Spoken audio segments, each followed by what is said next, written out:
இன்னைக்கு நாம காசி அல்வா பண்ண போகிறோம். அதுக்கு வந்து ஒரு 1.5 கிலோ பூசணிக்காயை வந்து இந்த மாதிரி சீவி வச்சுருக்கேன். இதில் வந்து 3 கப்பு இருந்தது, 1/2 கப்பு நெய் வச்சுருக்கேன். இதில் 3 கப்புக்கு 1 வந்து இந்த கப்பால் 3 கப்பு, இதில் 1 கப்பு வந்து சர்க்கரை வச்சுருக்கேன், 1 கப்பு நெய் வச்சுருக்கேன். முந்திரி வந்து கடைசியாக போடணும். இப்போ வந்து என்ன பண்ணேன், அடுப்பு பற்ற வச்சாச்சு. இந்த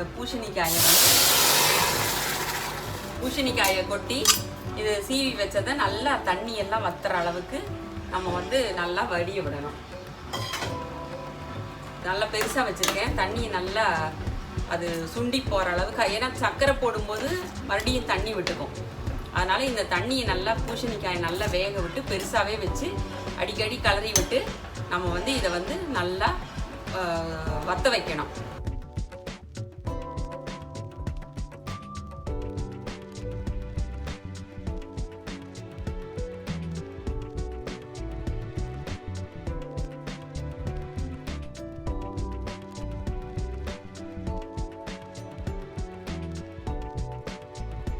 இப்போ பாருங்க, நல்லா காயெல்லாம் வெந்து அந்த தண்ணி எல்லாம் நல்லா வற்றி போயிட்டு, இது பாருங்க கொஞ்சோண்டு தான் இருக்குது. இப்போ சின்னதாக வச்சுருந்தேன், இப்போ கொஞ்சம் பெருசு பண்ணுறேன்.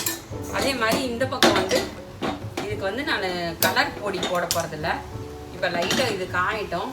இது நல்லா சுட்டதுக்கப்புறமா இதுக்கு வந்து நான் ஒரு கேரமல் பண்ணுறதுக்காக ஒரு இது பண்ண போகிறேன். ஒரு 2 ஸ்பூன் சர்க்கரை எடுத்துக்க போகிறேன். அது லைட்டாக சூட ஆரம்பிச்சிருக்கு. தண்ணியே விட போகிறதில்ல, ஒரு 4 ஸ்பூன் போட்டுக்கிறேன். இதுக்கு கலருக்காக சின்னது பண்ணிவிட்டு அடுப்பை பண்ணிவிட்டு லைட்டாக ரெட்டிஷ் கொடுக்கறதுக்காக நான் பண்ணுறேன்.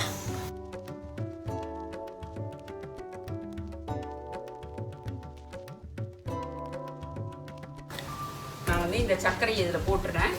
1 கப்பு சொல்லியிருந்தேன் இல்லையா, அந்த 1 கப்பு சர்க்கரையை இதில் வந்து போட்டுறேன். தண்ணி வற்றி போச்சு, அதனால் இதில் போட்டுறேன். இன்னுமே கேர்ஃபுல்லாக இருக்கணும். இப்போ சின்ன பண்ணிவிட்டு அடுப்பை இதை வந்து நல்லா கலரிட்டு கொஞ்சம் கரையிறதுக்கு கொஞ்சம் நேரம் ஆகும். அதுக்குள்ளே நம்ம வந்து இந்த கேரமல் இது பண்ணிக்கலாம்.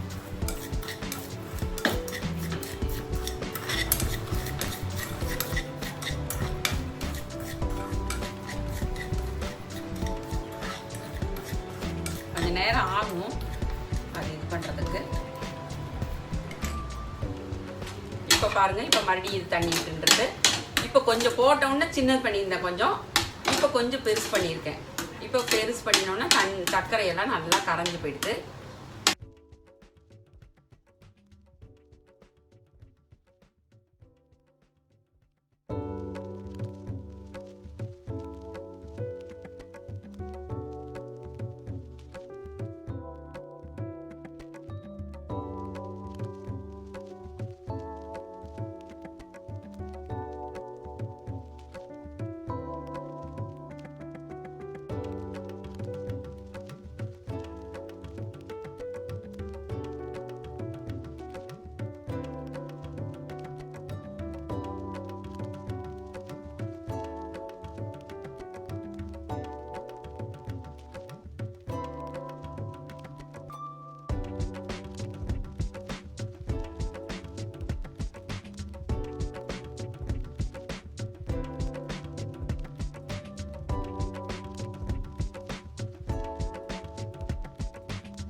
ரெடிஷ் ஆகிடுச்சுல. இப்போ நான் வந்து ஆஃப் பண்ணிவிட்டு இந்த ஸ்டேஜில் இதில் கொட்டிடுறேன்.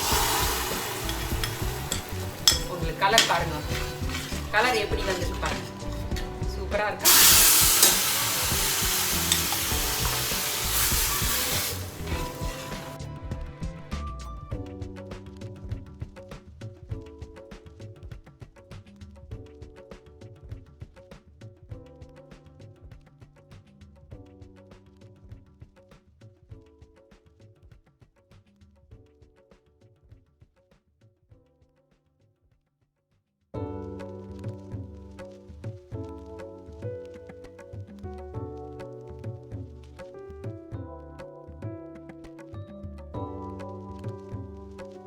இப்போ பாருங்க, இப்போ வந்து நல்லா கொஞ்சம் சர்க்கரை வந்து இது பண்ண ஆரம்பிச்சிருக்கு.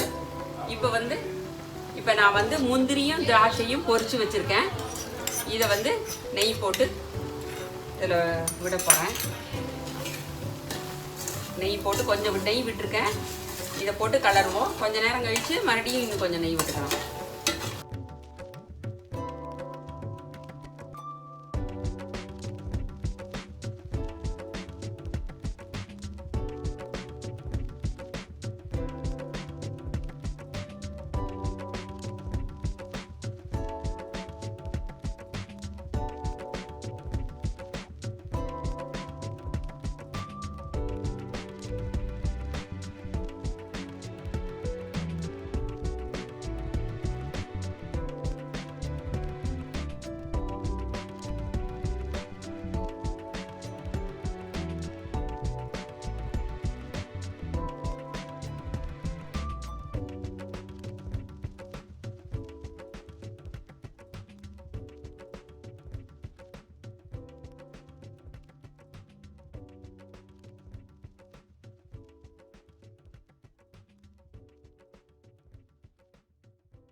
பாருங்க, நல்லா ஒட்டாமல் நெய்யெல்லாம் சைடில் கொதிக்கிறது நல்லா கலக்கலான்னு இருக்குது. இப்போ வந்து இந்த சைடில் பாருங்கள், நெய் வந்து இந்த சைடில் பிரிஞ்சு வருது பாருங்கள். நெய்யெல்லாம் எக்ஸஸாக இருக்கிறதெல்லாம் போதும்.